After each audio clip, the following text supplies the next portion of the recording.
guys, I'm Ayushi, your mentor for law-based examinations and welcome to Law Digest. As you can see in this video, आज हम cover करने वाले हैं हमारे जनवरी month के current affairs, legal current affairs which basically involves the important judgments of the Supreme Court. ये हम cover करेंगे for the month of January. Let's start with the first judgment that we are looking at, Sharma versus Kishan Kumar. अब इस judgement में supreme court ने क्या बोला है?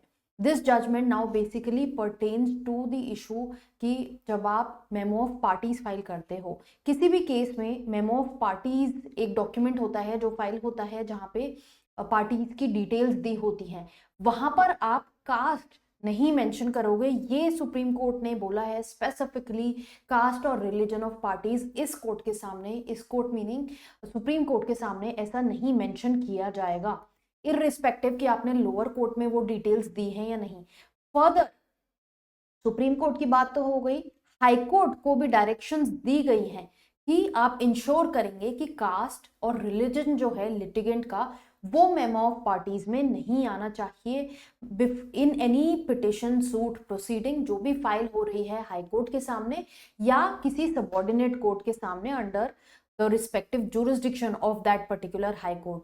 और इसके रिस्पेक्ट में एक नोटिस भी दिया गया है to the members of bar, जो भी सारे एडवोकेट्स हैं बार एसोसिएशन से रजिस्टर्ड हैं, एंड रजिस्ट्री को भी ये नोटिस भेजा गया for immediate compliance. It's a very progressive order. ये बहुत ज़रूरी है हमारे लिए कि जजेस जो हैं वो इन्फ्लुएंस ना हो लुकिंग एट द कास्ट और रिलीजन ऑफ द पार्टीज, और ये चीज़ें नहीं पूछी जानी चाहिए, ये मैंडेट नहीं हो सकता.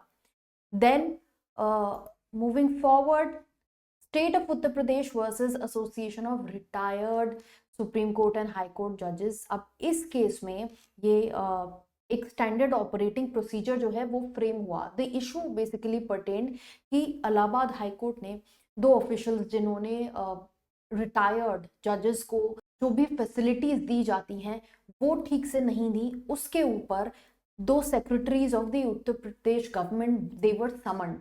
अब यहाँ पर कोर्ट का ऐसा कहना था, सुप्रीम कोर्ट ने बोला स्पेसिफिकली कि ये जो पावर है to the judges to summon government officials, ये रेयरली एक्सरसाइज करी जानी चाहिए. इसका अब्यूज नहीं होना चाहिए, आर्बिट्ररी नहीं होनी चाहिए.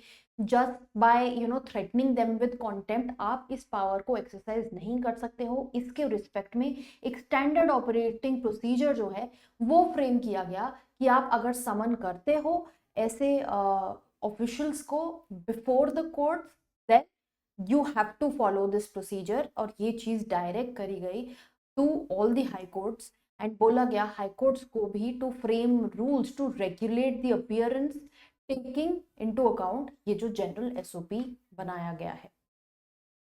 Then let's move forward. Another important case for the month of January was Raja Gundar and other versus M Sengodan. अब ये केस जो है ये पर्टेन करता है children born out of void और वॉइडेबल मैरिजेस को लेके. उनको ये तो हमको पता है कि जो चिल्ड्रन इन मैरिजेस से आते हैं ये सेपरेटली कंसिडर करे जाते हैं. However the most important part becomes the issue of share in the property.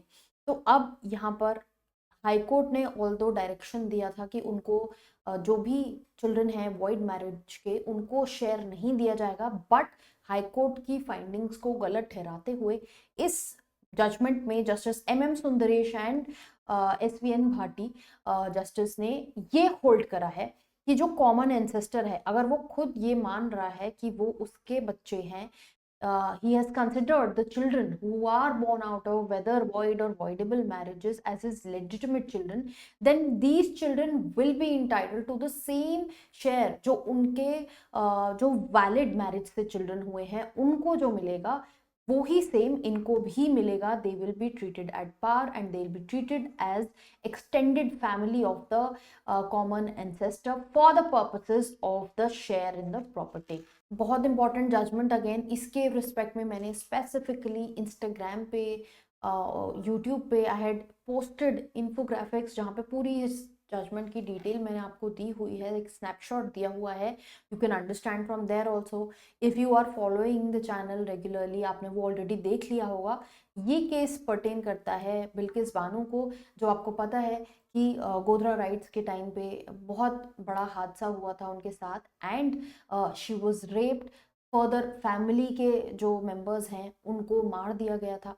Now जो कॉन्विक्ट्स थे उनको इंडिपेंडेंस के टाइम पे एक स्पेशल पॉलिसी आई, गुजरात की रेमिशन पॉलिसी, जहाँ पे बोला गया कि आज़ादी का अमृत महोत्सव सेलिब्रेट करते हुए ऐसे प्रिजनर्स को रिलीज किया जाएगा जो अपनी सेंटेंस, पर्टिकुलर सेंटेंस काट चुके हैं। तो इस केस में भी जो कॉन्विक्ट था Radheshyam Shah, he was released and by the Gujarat government, because उन्होंने ऐसी वहां पर पिटिशन लगाई। अब सुप्रीम कोर्ट के सामने जब ये मामला आता है, because Bilkis Bano filed writ petition under article 142, 142 pertains to the inherent jurisdiction of supreme court. इस केस में उन्होंने बोला कि आप कंप्लीट जस्टिस करें, एंड ही रिक्वेस्टेड कि उनको वापस से सजा दी जाए।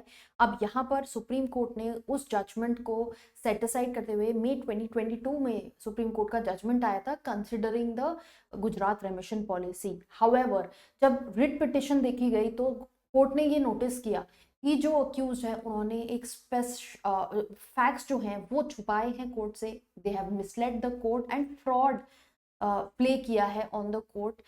वाई?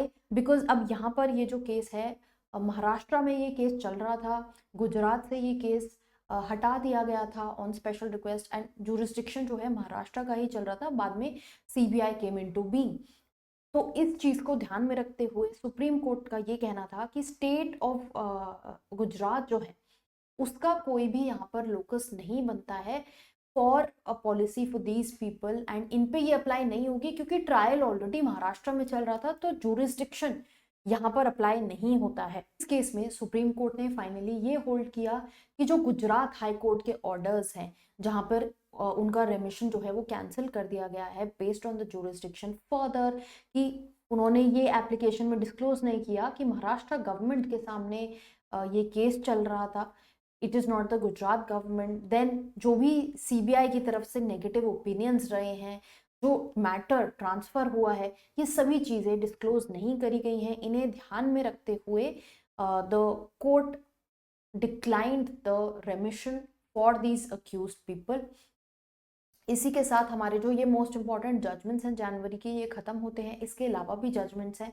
जो लोग सीईटी पीजी और ऐसे लॉ एंट्रेंस की तैयारी कर रहे हैं जहाँ पर आपके ये क्वेश्चंस पूछे जाते हैं, उनके लिए I would say that guys there is more to it, और लीगल अवेयरनेस करते रहिए, अपने एंड से भी करते रहिए। If you are enrolled somewhere, well and good, if not you can check the legal current affairs module on the website to get to know more, या फिर आप लीगली अपडेटेड रहना चाहते हैं तब भी आप उसको चेक कर सकते हो। And all the very best for the exams that are upcoming. Make sure कि आप चैनल को फॉलो कर रहे हो, इंस्टाग्राम पे हमें सब्सक्राइब किया हुआ है, ताकि ऐसे वीडियोस के बारे में आपको आगे आने वाले टाइम में और पता लगता रहे।